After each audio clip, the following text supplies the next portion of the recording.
keep my boss's name out your fucking mouth.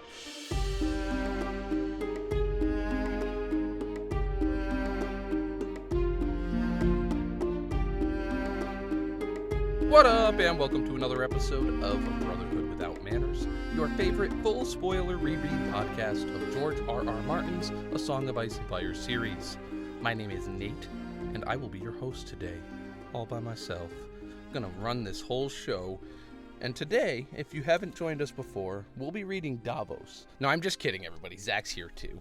Lord of Light, protect us. I actually thought he was just going to keep going with that bit, so I was going to let him see how Fine, far... asshole. Go for it. How See far how he can run himself into the ground. He can carry this shit on his back without me. What up, I'm Zach. And yes, we are a full spoiler reread podcast if you haven't joined us before, and you are not caught up on everything that is published to date, except there's no wins yet. We're still waiting. Come on, George. To date. We will spoil it, so go ahead and read. We'll wait here for you while you pause and then come back and listen. Last episode, we were reading Jaime 7. It was a doozy. It was a good episode. We're right, in the thick of it with Storm, which is, all of Storm is good, but this is the really good, juicy shit, because we can finally start speculating once again. Yeah, this is right after all the big moments have happened, the red wedding, the purple wedding, and so, yeah, there's still some big shit left to occur, of course. But all the big, you know them, you love them, the big ones, they're gone, and they've all been talked about and discussed ad nauseum, and so there's not really much more to be said. We're not smart enough to contribute things to it, so not anything new anyways. Right. So now we're getting into some new stuff. Jaime had returned to King's Landing. He was hoping for a happy reunion with his sister. He at least got to nut, so there was some bit of happiness for him. But she immediately sent him away, and as he was getting the lay of the land, meeting a few more of his new Kingsguard brothers in Sir Axel and a couple of the other fools. He Kettlebach had Brienne arrested at Loras's request and to kind of do her a favor, which she took as a slight and wasn't happy with. Then he went and met with Daddy Dearest, and Dad was pissed about the stump of an arm and promised to absolutely make the brave companions suffer. Right, he was going to make Catelyn Stark suffer, too. More than she already is. Good luck. And then claiming that Jaime should be going back to the Rock because Barristan Selmy had put up his Kingsguard vows and all that due to Cersei, that Jaime could do it, and so he was going to marry Marjorie and go to the Rock and be his heir, and Jaime was like, fuck you, no, I'm going to serve. Fuck you. And Tywin was like, well then, fuck you, you're not my son. I don't have any, apparently, because I hate Tyrion too. Right. So. But we're not reading Jaime this episode. We could be, but we're not. We are reading Davos. Back to Dragonstone. Right, and we were jumping the gun when we were talking about this Davos chapter. You said it, not me. You were all on it. Nate, Garrett is cold hands, everyone. Woohoo! Garrett is cold hands, Nate. Davos is not leading Stannis to the wall quite yet, as we had talked about. In the last Davos chapter, Davos was learning to read with Maester Pylos and the kids, which felt degrading to Davos. Like, the children are here to read, and then so am I. He had private lessons. Right, he's over there with Cat in the Hat as they're reading A Song of Ice and Fire. Right, and he's exactly. like, this is fucking dumb. I do not like green eggs and ham. And so Davos feeling... Real quick, since you brought it up, what a fucking bullshit book in the history of books. That guy should have taken no for an answer, you fucking pedo rapist. Like, he said he doesn't want the green eggs and ham. Don't. You want some? You really do want some? Take it. I said yeah. Tell me yes. Tell me yes. Like, pedo rapist is a jump. I don't care. Did he roofie them? Maybe that's why he's so mad that he's not eating it. Well. Yeah. Awful book. I gotta reread that one under an analytical lens. Anywho. So Davos, feeling it's the duty of the hand to be able to read, swallowed his pride and started taking lessons from the much younger Maester, and in doing so read a very troubling letter that was sent to Stannis from the Wall, begging for help because the wildlings are coming and the others are coming and there's a cold wind a-coming and winter's a-coming and everything's just coming. Jaime was coming. Now I'm thinking of Gandalf. Fuck Gandalf. The orcs are coming. Fuck Gandalf. They are coming. They are coming. They are coming. I'll take back the fuck Gandalf. That's a banger. Yeah, I don't know it's what a the banger fuck's wrong line. with I you. mean, Lord of the Rings. I don't like it. I don't like it. Come at me. Don't at me. You can at me. I'm not on Twitter anymore, or X, or whatever the fuck it's called. Fuck Elon. I'll add him in person for you. Don't worry. Yeah. I still won't listen to it. Davos 6 is where we're at. Is that the number? I couldn't remember what number it was. Oh my god. This fucking guy. Yes, Davos 6, listeners. I know you're with me, at least. Davos is watching a night fire of Melisandre's from one of the windows of Dragonstone. One of the many windows, I would assume. Nope, it's the only window in the entire fucking thing. Hell what? yeah. Of course, Love there's many it. windows here. What a stupid statement to Wow, make. he's being a little bitch today. Wow. I like this a lot because Davos is one of the gargoyles that he likes to rub for luck. He is just this sort of statue up on the walls in one of the many windows of Dragonstone. I do like that he compared the fire. He said that it burned like a great beast. The fire is given so much personification this entire chat, because like later it has like a tongue on Sir Axel. Like it is. Yeah, to me it's a very living thing. We've got dragons in Essos. We have dragons over here. This is the magic in the world. Yeah, the firelight is making the gargoyles and the grotesqueries shift and move. It's making them come alive. And, Melisandre's waking dragons from stone and shit. And so Queen Selyse is fucking in it. Dude, she is in it. I don't know what my issue was. I fucking love Selyse. She cracks me up in this. Yeah, read. she is just living her best life, and she doesn't give a fuck. Like, roll or bust, as far as Selyse is concerned. Mel, of course, is leading the chants, but Selyse, give her a fucking, a honorary position in Rolor's court, because she is, the first one chanting back the rebuttals.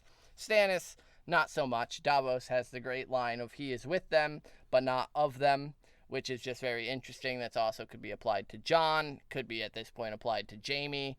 There's lots of he is with them, but not of them going on in this book. Zach gave me a fun image earlier by asking me if Melisandre had to teach them all these words that they're repeating back and shit. There's a ton of all I see now is a Sunday morning fucking school classroom where Melisandre walks into the class. She's like, "Okay, everyone, open up your Bibles." I think there's a point we should discuss.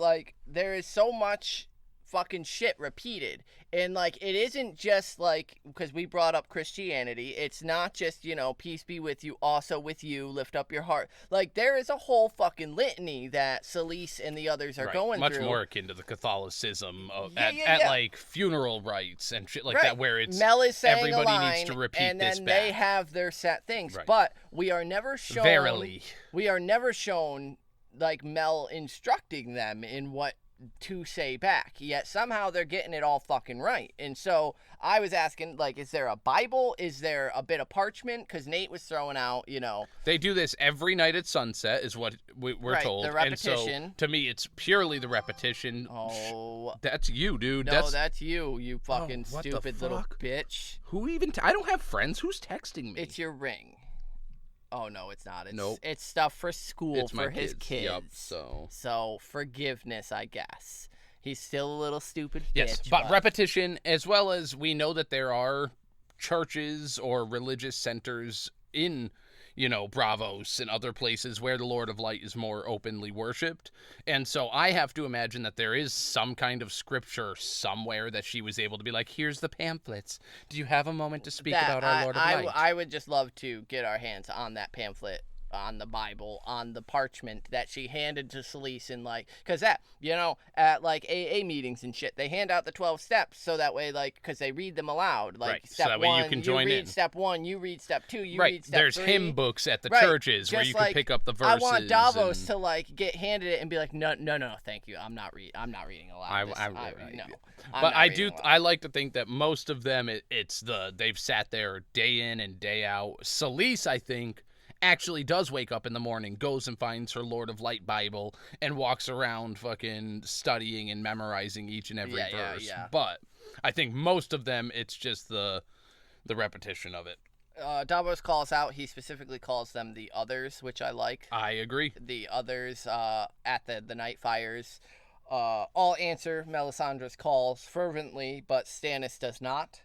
And he just stares into the fire, and Davos wonders what it is he's seeing. As we know, Stannis has reported seeing things in the fire before, and Davos wonders, is he seeing something related to the war or something closer to home? And this Davos has to be thinking of the letter that he breaks out at the end here. Is he seeing the fucking others at the wall type of thing? There's so much from that little first paragraph of the others, the great beast, like all this end of game type fight with the White Walkers and the dragons and all that shit.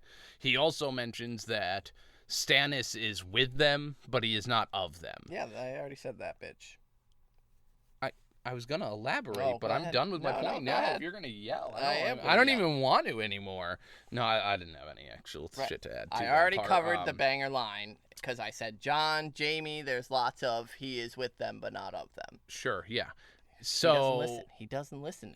I'm the podcaster. I'm not the podcast listener. So I'm not hearing what you're saying. Oh my god. Shireen is also there. She is. The phrasing of this description, he says that Shireen is there with mottled gray patches on her face and neck, almost black in the firelight. Mm-hmm.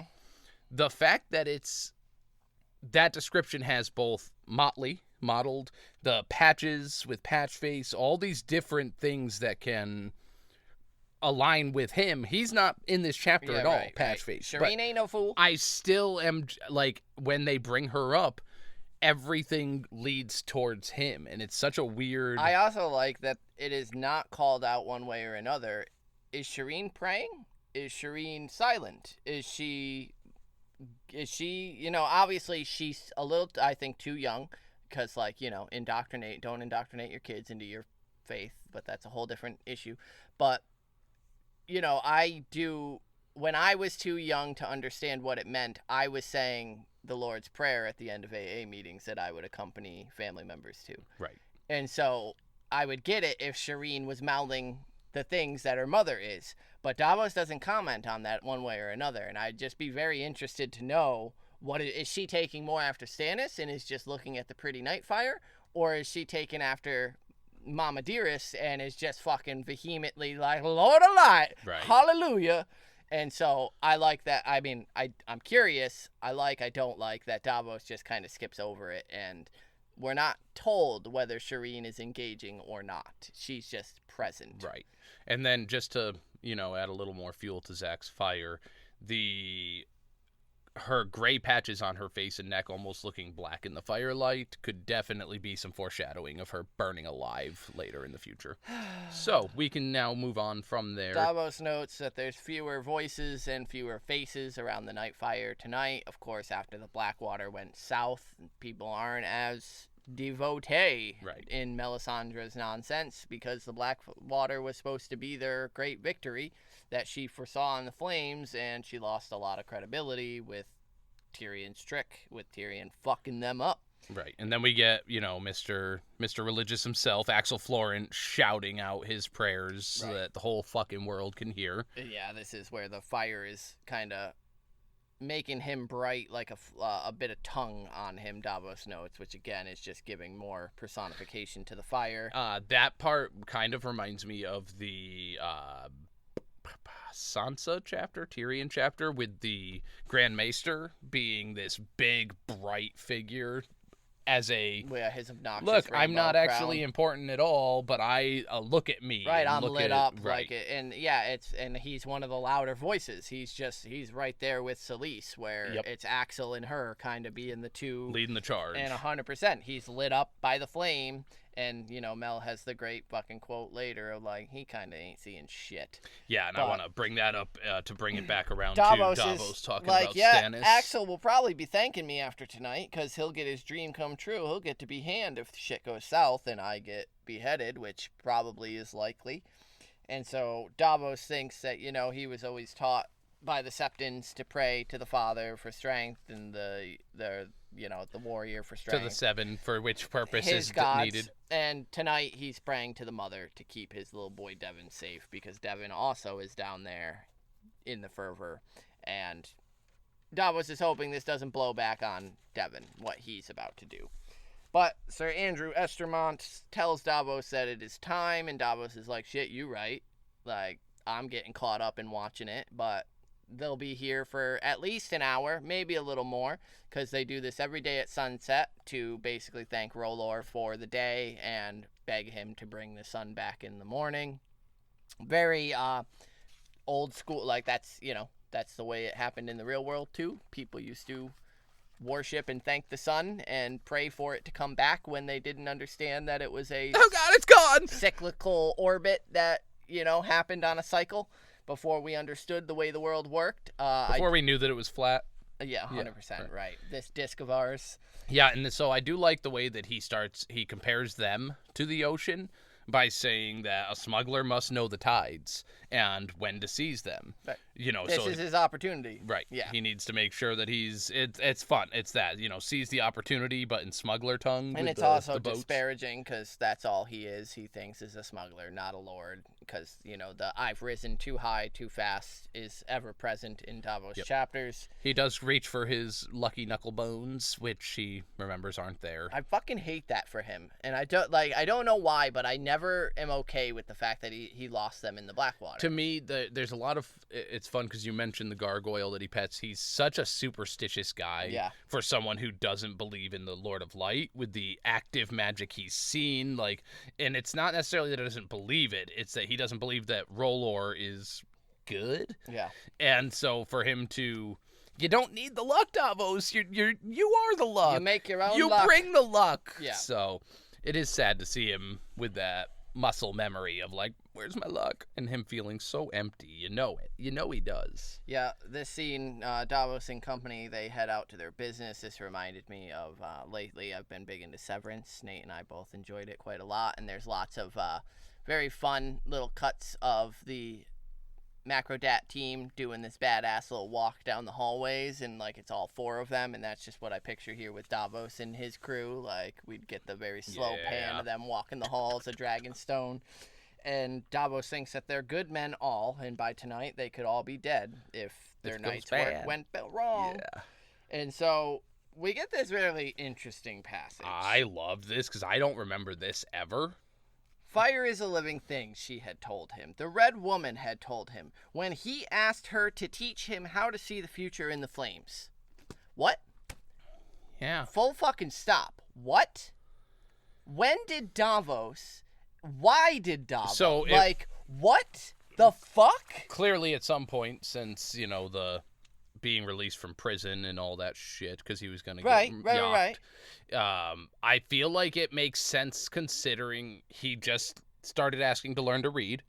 Well, I'm the hand now, so I have to hear and know what you guys are doing. So if you're claiming to see shit, can you teach me that so that I can understand what the fuck you're doing? What the this floored me. And so I love it. Floored me. Because it makes sense for Davos. I don't understand. I would like to. Can you teach me? But we know he doesn't trust, want anything to do with this woman. I think that's what makes it make more sense. He fears the fuck out of her. I don't trust you. I would like to see in the flames myself. Because he's seen some shit. He's seen her call out Crescent. Right. He's seen the shadow baby birthed. She knows some shit, and he knows she knows some shit. But what the fuck?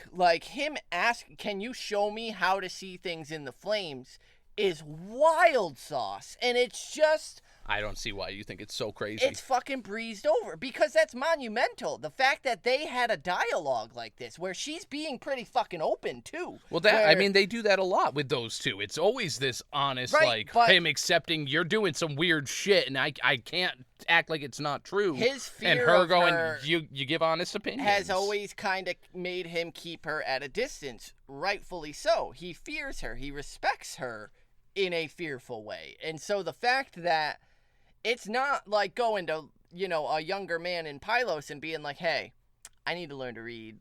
It sucks that, I'm embarrassed that a young man like you knows and has to teach an old man. He's going to someone who he's afraid could, literally, kind of snap him dead type of fear. And so this just, one, I didn't remember this, as you said, at all. But I don't think it's crazy for Davos's character. I just think it's a crazy fucking passage that doesn't get, as much appreciation. not only is Davos doing what he can to be Hand to learn to read and serve Stannis better, like, he straight up was ready to be a R'hllor devotee if he could have. Like, if he... No, I don't think it's at all him wanting to be a devotee. No, I don't think it's wanting. If he started to actually put into practice seeing things in the flames and did, what the fuck else are you then? Like, but it doesn't... If she taught him that, it would be he would come at that with the presence of mind that he does already. I'm going to use logic here. Okay, I am seeing this shit. It's real, but it's changing and up to interpretation, so there are still limits. I'm not going to forsake everything just because of these fires. I'm not saying forsake. It's a... Well, he wouldn't... That would... Becoming a devotee of R'hllor forsakes his previous gods. Right. No, not necessarily. I think so, You yes. can still believe that the Seven have influence in the world, but R'hllor is then a real thing to you. I don't... If you see R'hllor and you're going, you know what, I'm devoted to you... They don't fucking do any magic. He's not going to stay loyal. He's going to fucking ditch them. And I don't think that's what he would do even if he did start seeing anything in the fire. I think it would still be this is the magic of a dark force. I don't want you to be my fucking entity, my god. I'm staying with mine because you're nasty. Why is it inherently dark to see things in the flame? I think that he would feel that. If he's seen the shadow baby, he's going to correlate it. It's the same power that's providing this dark birthing. So seeing the fire's not going to change anything. He hasn't gone and started devoting himself to R'hllor after seeing I think you're those things. Absolutely wrong on that. When you see a miracle, you then acknowledge that what the is that? Is seeing a shadow baby is a miracle. Well, right, but he didn't forsake. Like that, she's telling him it takes years of training, and I think that's what kind of weans him off of the oh yeah, I ain't got fucking years to learn this shit. Right. But if he did, that practice itself is a sense of devotion to the practice. And so I'm not saying he suddenly worship R'hllor day and night. I'm at the night fires and I'm chanting, but it's just like Thoros. Thoros fucking didn't really buy into it. He just kind of went through the motions and did the thing, and then one day he breathed life into fucking Beric Dondarrion, and now suddenly he's like, yo, R'hllor's got some shit. Like, R'hllor is... I think that would be what Davos is. If he saw that kind of miracle, maybe, but he's only seen this only thing. Seen a shadow baby? Yes, he's only seen the shadow baby who's been used for killing. He hasn't seen this magic be used to bring life. Well, that's what I'm saying. And so I don't think he would buy into it. If he's looking into the flames, I don't think that's inherently evil. And so, yes, he's seen the shadow baby, but then seeing in the flames is just not foreshadowing. That's us. That's too meta. It's prophecy. And so not necessarily always evil, not necessarily always bad. And so I'm not saying that suddenly he believes that R'hllor is the be-all, end-all, but R'hllor becomes a much more, this thing is real and active in a way that I didn't believe before. It's a wild fucking paragraph to me that he is considering learning from Melisandre anything after the shadow baby. And the fact that he asked her to show him how to see things in the flames boggles my mind. Not in a Davos isn't the type to pursue learning. Yeah, because that to me, it's purely that he sees that Stannis claims he's seeing shit, right, he's making decisions, and so it's that if a learned man like Stannis is doing it, maybe I should learn also. And then she hits him with the, oh, well, it takes this much time. It takes years. Because then he brings up Axel Florent. Which is funny to me. How did Axel do it so quick? And it's that, like, why do you assume Axel did it? The reason I want to highlight that specific line, how is Stannis any different than Axel? Right. How the fuck are you going to sit there and pretend that he can see through the flames and find... And that, it's not to say that, like she says, any cat may stare into the fire and see red mice at play. False. Does that mean anything to do with Shadrick, the Mad Mouse? But the fact that he can look in the fire and see that's what she's doing. She is looking into the fire and seeing and she's seeing red mice at play. And it's that and I love, because again, this isn't related to the previous study, tutoring and learning of the magic for Davos. It's separate thought from that process. That comes off as petty to me, like Davos being like, well, why does Axel get to do it so easy? Sure. But it's also based off of the fact that in A Clash of Kings, Axel tells him, oh, I saw dancing fiery maidens and our Lord of Flame, which he took as Stannis, and he took as people dancing around Stannis when they took the Blackwater. Right. That's what Davos is basing it off of. And, like, to me, no, motherfucker just was seeing the flames flickering, like, right. And, you know, was seeing what he wanted to. So this, it comes and off that's, as... I find that very just funny, because, yes, there's no doubt in my mind that Stannis and Mel have seen shit in the fire. But that doesn't mean that their interpretations are even remotely correct, Mel as even we'll will see say that in Dance, and right. so for her to say that about Axel, I firmly believe that that's also in reference to her and to Stannis. That, any of us can look into the fire and see what we want to see. Whether it's true but it doesn't or... make it accurately depicted. I also do think it's straight up her saying, like, Axel's full of shit. But that is that's what she is saying. I think Martin is saying, look at her saying this funny bit. And I do think that if Stannis is seeing shit, it's heavily influenced by Mel. Right. I think, like, because we know that Mel can manipulate fire, and she admits to that in Dance as well, that a lot of her shit is just more smoke and mirrors than anything else, so why not have Stannis see all the shit that she's promising him? And so, I just thought that was one of the most interesting fucking paragraphs of Davos being like, hey, can you show me how to see things in the flame? Like, holy shit. Because especially with his, like, I'm just a smuggler. I'm not cool enough. I'm not cool enough. Like... goddamn, that's a step to take. Yeah. But so Lewis, the fishwife, he said that if Mel is able to see all this shit in the fires, we should kill her. We should probably kill her so she doesn't stop us, right? And like, isn't that the first thing? Like, nah, bro, you don't even talk like that. Just hinting about it. We don't know what she can and can't actually see in the fire. And so, if you remember Crescent, remember that guy? She literally drank the poison that killed Crescent. Right. As like a fuck you, as like a I know it's coming. Right. And Davos is pretty certain that, like, if it's a danger to her person, she has a better chance of seeing it, which again is confirmed in Dance. One of the first things Melisandre learned to see were dangers to her own person. Yeah. She will say that to Jon Snow later in Dance of Dragons. So Davos is 100% right, and he says maybe if we ignore her, we have a better chance of this actually happening. Maybe she won't see it. Yeah, and so they definitely keep it to, let's just stick to the plan, which does not involve any kind of detriment to Melisandre. It is purely about the kidnapping of Edrick Storm. Yeah, there's some hooing and hawing about, like, oh, so we'll be, scrabbling around in the dark and smuggling. And Davos is like, yeah, I need fucking smugglers. So, like, are you with me or not? And then the line is, and they were with him. Gods be good, they were. And so, plan is on. Yeah.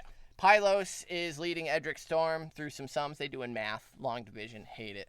And Davos enters, and with Sir Andrew, who is cousin to Edrick Storm. Edrick doesn't hate it. And kind of not essential, but helps kind of calm him down a little bit. And Pylos, as we learn, is in on it. Fucking love it. I do too. Fucking love it.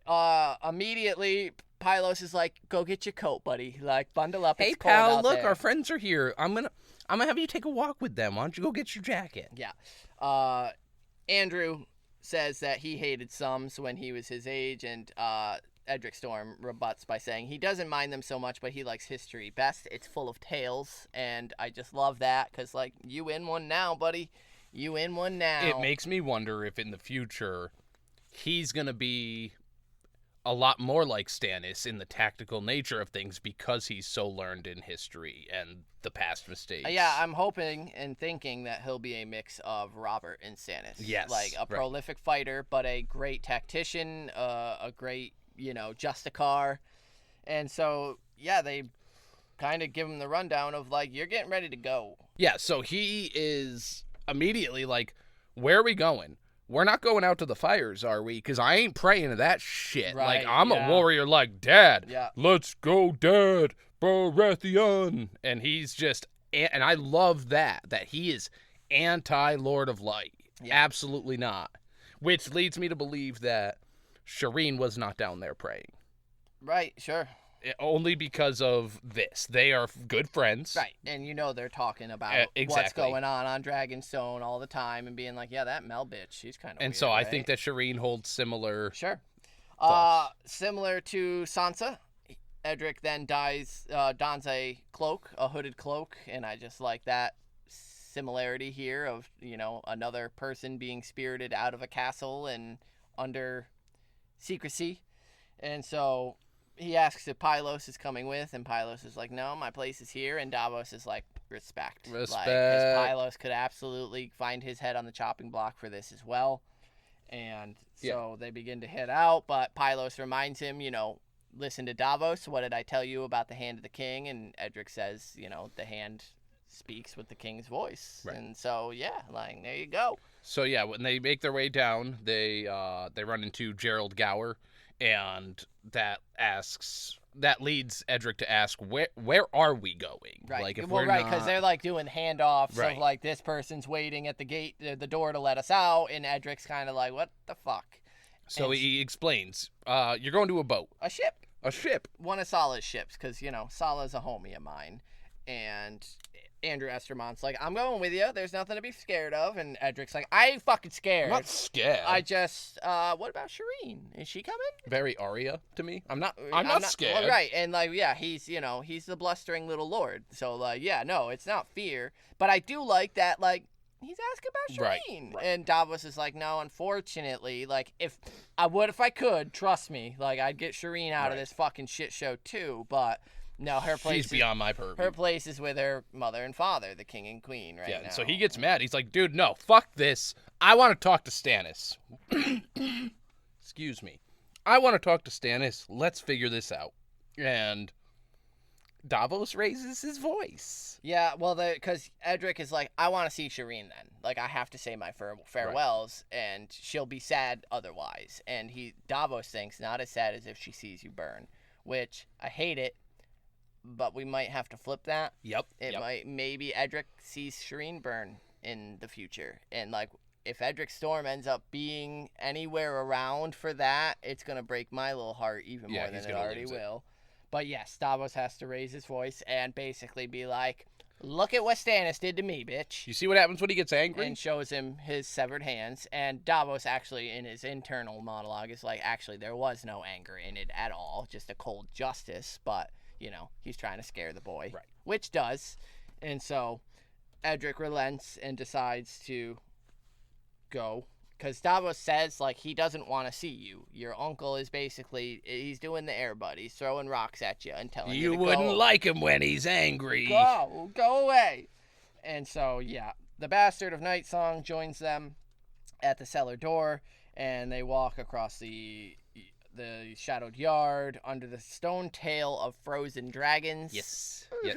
So, I think it's just such a odd phrasing from Martin. Intentional phrasing. Yeah. The chapter before Davos's chapter before Davos is at the wall, because I believe it is the next one that they actually are. Well, that's where we leave off with him. And so he's about to head north of the wall and is talking about passing under a dragon's frozen tail, and it just really made me think about a dragon frozen up in Winterfell or in the wall, or as on the nose as that is, just. He's using a lot of this dragon analogies in this chapter. I mean, the frozen dragon, Jon Snow, Lord Commander Jon Snow, And so we get the two guardsmen that are tied up at the postern gate. Right, two guards. It's it was the fishwife again, and Omer Blackberry. Yeah. Blackberry, dude's technologically advanced. And so, there's a small boat waiting to take them to the galley, Mad Prendos, and Davos chuckles because the ship is named after a madman. There's not much known about Mad Prendos, just that he was a pirate with a black humor.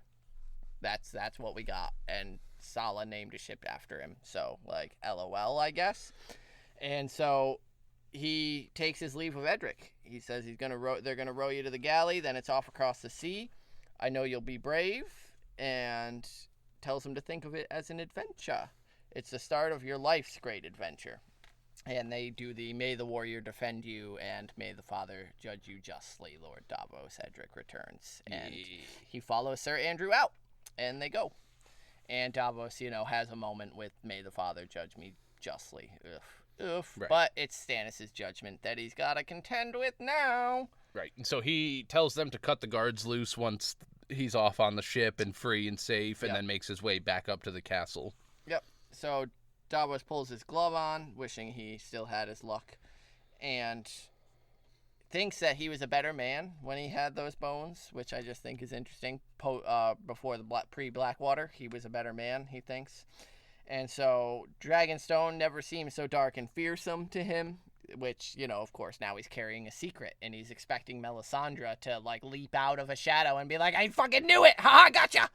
And so she doesn't, of course. And so he's praying that these stone dragons will never wake, that Melisandre is wrong in that regard. And he heads up to the painted table room. Is that in the stone drum? I think it is. It's in the stone drum. Yeah. And so he's thinking on his wife and his kids about how he should go and see her. Davos, as we know, is not the greatest husband. He does his as much as he can without, betraying loyalty to the king, because he thinks if he survives tonight, I'm sailing home to live my life with my son and my wife, and I never want to hear about fucking kings again. Speak no more of kings, yeah. That doesn't happen. Nope. The chamber of the painted table is, of course, dark and empty, so he lights a fire in the hearth, starts opening up the windows, which lets in a nice chill with the smell of the salt and sea. It's not the same single window from before? It's not. Different one? Nope. I guess there had to be another there's one. More than one I knew window. there had to be another Only one window in the painted chamber room. Man, he is a dick today. So he leans again at the sill. I like the way that we're back around to where the chapter started. He's just kind of chilling at the window, looking out at the sea now, trying to spot the ship, right? Looking for the ship, but kind of glad he can't see it because, maybe they're already gone, and so he can only hope. Instead, seeing the bright stars, or at least some of them, because they are kind of overcast there. Some are being blocked by the clouds. Yeah. Interestingly, the clouds hid most of the ice dragon, but its bright blue eyes that marked due north. There's your guiding star. That's where you'll be heading. Right. And then, again, all the imagery of ice dragons, the blue eyes of the northern others that we were talking about earlier. And so it's almost that... I'm coming down with something.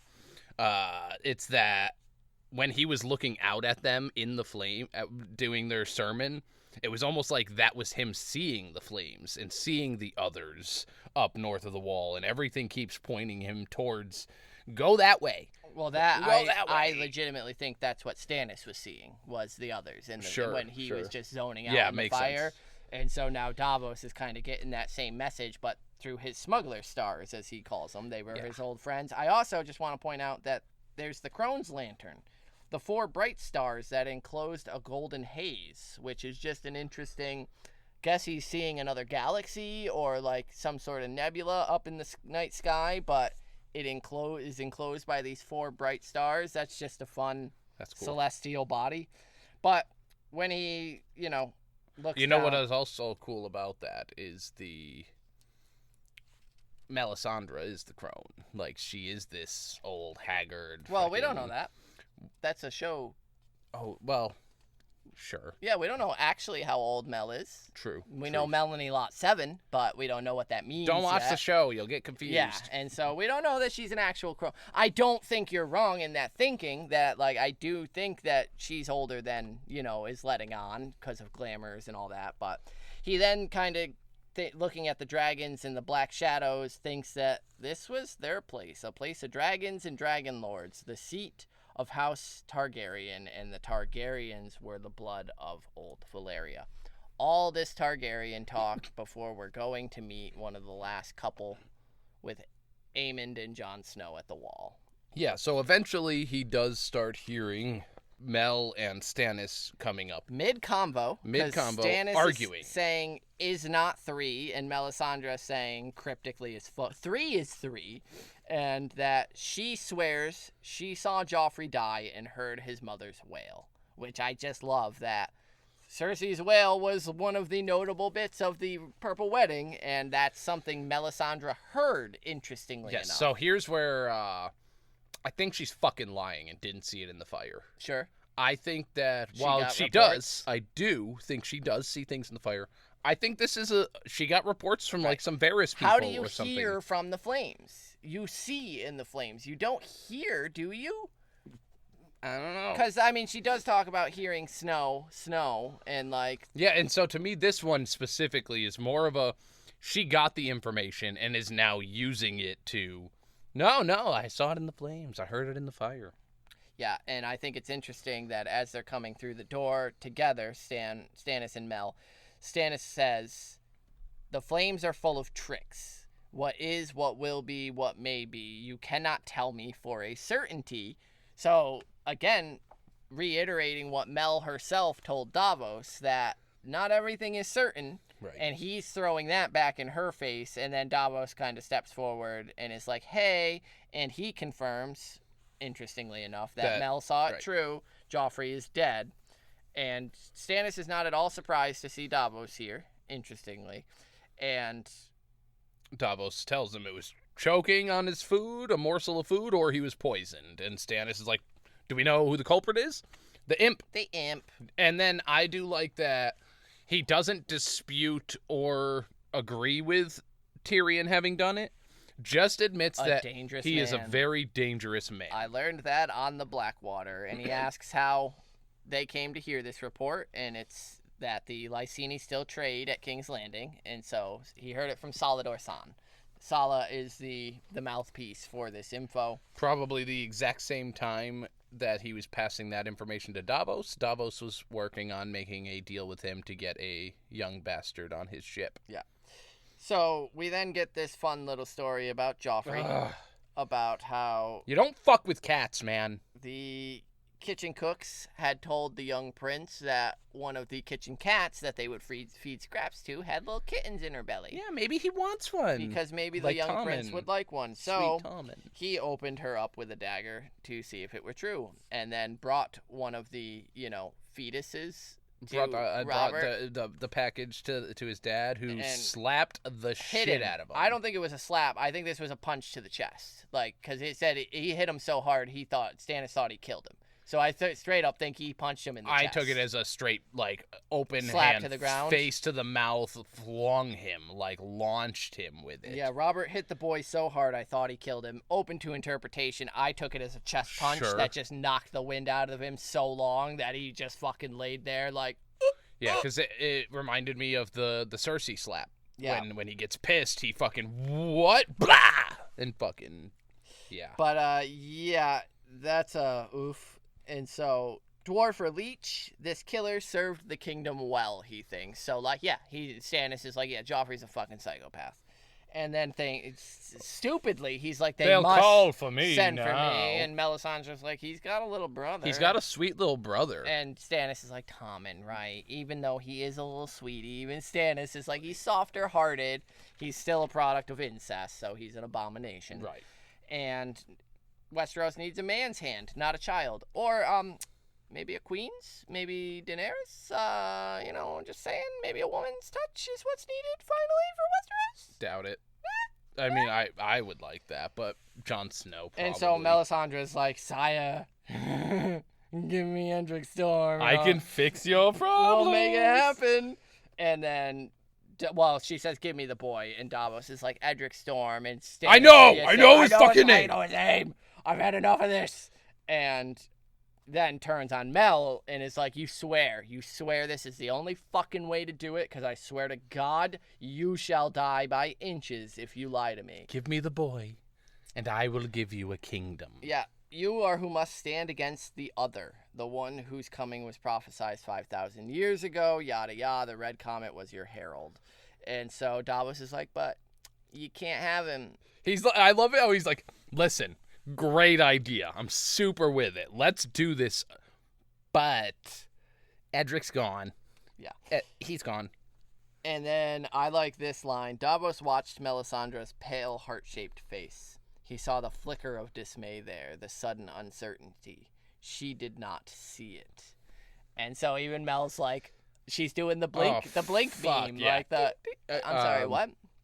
What'd you just say? And Stannis' eyes are dark blue bruises in the hollows of his face. Ugh, again, the other kind of looking. Connotations. And, this is not good. And Melisandre immediately sees it for what it is. This is your hand's work, sire. Like, he did that. This is that some bitch. And then she tells Davos, you will bring him back. You will. And Davos is like, he's out of my reach and yours. Too late. I can't. Snapped right and in her so face. Stannis claims it's treason. This is fucking treason. And Davos is straight up, without flinching, he's like, listen. Davos brings receipts. I'm protecting your people, the people who worship you, as your hand, as you commanded. You never told me not to get rid of him. And so I'm just keeping him safe. Yeah. And he does for him, because Stannis asks him, was loyalty too much to hope for, from Davos asking. And Davos says, 4 of my sons died for you in the Blackwater. I might have died myself and almost did. You have my loyalty, always. Like, Davos is fucking calling him out here, where, like, I gave you 4 of my sons. Don't call me not loyal, right, motherfucker. Of all things. You've always come to me for the hard truths, and that's what I'm giving you here. Stannis grinds his teeth and says, I never asked for this. The crown is heavy. If I have to sacrifice 1 to save 1,000,000, it's never easy, but easy doesn't mean true sacrifice. And Melisandre, follows that up with the cow. The man who has 1,000,000 cows and gives 1 isn't really giving anything. The man who has 1 cow and gives it is giving everything. Right. And I was like, well, if we were dealing with dairy and beef, then sure. But this is a fucking boy. Your daughter's friend and your brother's son. Bam. And Mel's like, a king's son with king's blood. I like the final line that... She's working herself. Her ruby is like fucking throbbing and shit. Like, she is pissed. And I love it. It's cool. Davos throws at Stannis I know that a king protects his people. Or if a... Did I completely fuck up writing that line? No. I know that a king protects his people. Or he is no king at all. Yeah. It's the thing Dany is starting to realize here over in Marine and Astapor. And so and I love it because Stannis is offended. And he's like, yo, are you fucking mocking me? And he's like, if I offended you, take my head. But don't say I'm not loyal. And first, if you could just listen to one last little thing. And it's the fact that Davos says that, Stannis realizes, being Stannis, fuck, he does got me there, right, doesn't he? Because he didn't say anything that... He didn't openly say, well, you're a coward, aren't you, Stannis? Right. Or you're not acting like a king. He just said a king that isn't going to protect his people isn't a king at all. He's not saying you're not being a king. Doing what she wants you to and killing Edrick Storm makes you unkingly. Right. Thinking there is only one window at Dragonstone makes you a bitch. That's not me calling you a bitch. That's just what happens. Stannis slid not Lightbringer, from its scabbard, and the light fills the chamber, because Melisandre's waving her fingers when he draws I like it. this too, though. And says, say what you will, but say it quickly. And Davos immediately starts fumbling in his cloak and drew out the crinkled sheet of parchment. It was a thin and flimsy thing, yet it was all the shield he had. Call back to Ned Stark and Cersei. And he says, a king's hand should be able to read, and Pylos has been teaching me. So he smooths the letter flat and begins reading by the light of the magical sword. And that's where we end. That, to me, is also very reminiscent of the ending of the Brienne with Stoneheart, with the no chance, no choice, choose sword or the noose.